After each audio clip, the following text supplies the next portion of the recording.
Mm. So in this class we are going to discussing about the overhang beam, but carrying number of loads at different points, at point C, at point D, and at point E. Right. Already we discussed so many number of problems in simply supported beam and overhanging beam. Whenever you are having a beam, we are having a supports at A and B. Generally overhanging beam means the support will be extended beyond the beam. That is what we call, it is called as a overhanging beam. So you are having reactions at RA and RB. Normally first we draw the free body diagram. Simply I skip the step because already you are having a free body diagram directly. So that I skip the step. You are having a free body diagram, right? At point C 800 newtons and point A RA reaction force, and point D 2000 newtons. At point you are having 1000 newtons, and RB you are having a reaction support, right? Now immediately directly we can move to the step 2. What is the step 2? Step 2 means you are having upward force equal to downward forces, clockwise moment equal to anti-clockwise moment. So what is upward force and downward force here means always the reaction force are on upward direction, RA and RB. So that upward force RA, RB, and downward forces. Downward force means acting on downward direction. 800 newtons, 2000 newtons, 1000 newtons. So 800 newtons, 2000 newtons, 1000 newtons. So these are the upward force equal to downward forces. Next, clockwise moment equal to anti-clockwise moment. Clockwise moment equal to anti-clockwise moment.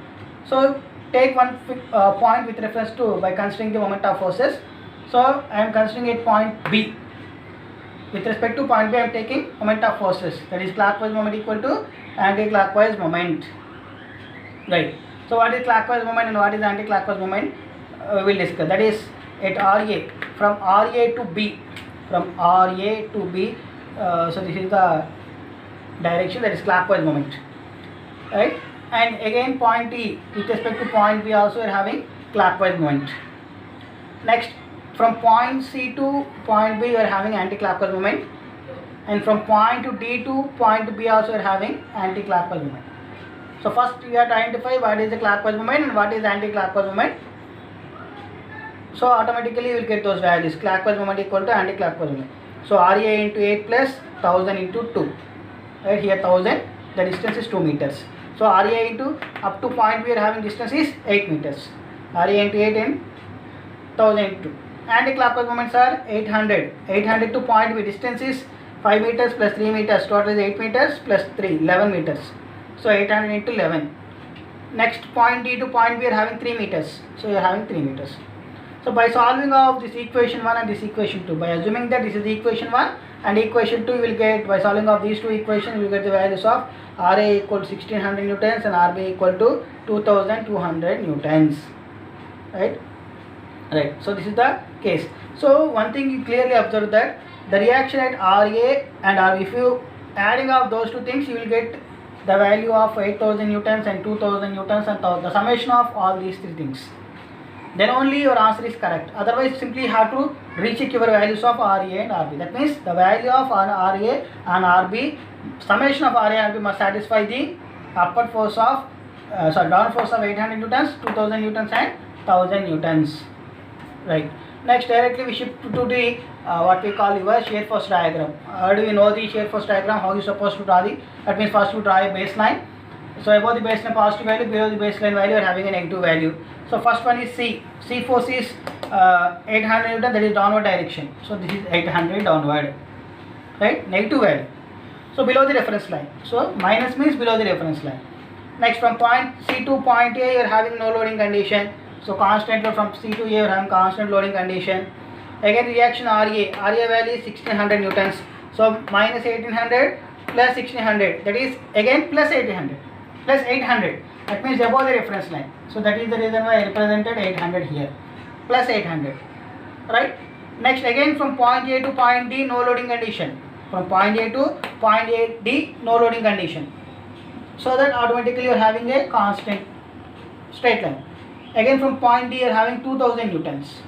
So 2000 newtons means 800 minus 2000 newtons. Right? That means 1200 newtons minus. So minus 1200 newtons. Again point B you are having reaction force. On this reaction force the value is 2200 newtons. So minus 1200 plus 2200, that is 1000, right? So again you are having at point E you are having minus 1000 newtons. You will get at point B you are having plus 1000, at point E you are having minus 1000. Minus 1000 means reference value, that is zero value, right? That is how you are supposed to have the shear force diagram. So ultimately start from the baseline to the end with baseline, you will get the same value, I mean you will get the answer. That is the basic thing. Next simply draw the bend moment diagram also. In bend moment diagram always I told you that, right, simply you have to move from, right, any one of it, that is up to point E or up to point C, whatever it may be. So I am taking the reference point with respect to point C and point E. So in this case point C, that means with respect to point A, point C is 0, there will be no force into perpendicular distance, so that you are having 0 value. And from point C to point A you are having what we call 800 into 3 meters, 800 into 3, force into perpendicular distance, 800 into 3, right? So you are going to get 2400. Next with respect to point D, so from point C to point D, 800 into 8 meters. From point A to point D you are having RA into 5 meters. So you will get some value, that is what we call 1600. Likewise you have to calculate the bend moment diagram. At point C and point D you are having 0 values, only you have to calculate at point A and point B, a point D, whatever it is. A point A and point B are having only values, right? Remaining values are 0 values. You will get only 0 values, right? That is how you are supposed to draw the shear force diagram and bend moment diagram for a overhanging beam. This is how you are supposed to draw for overhanging beam. Various loads acting on, that means various points load acting on your beam, right? In the next class we will go on discussing about a few more problems. Okay, thank you.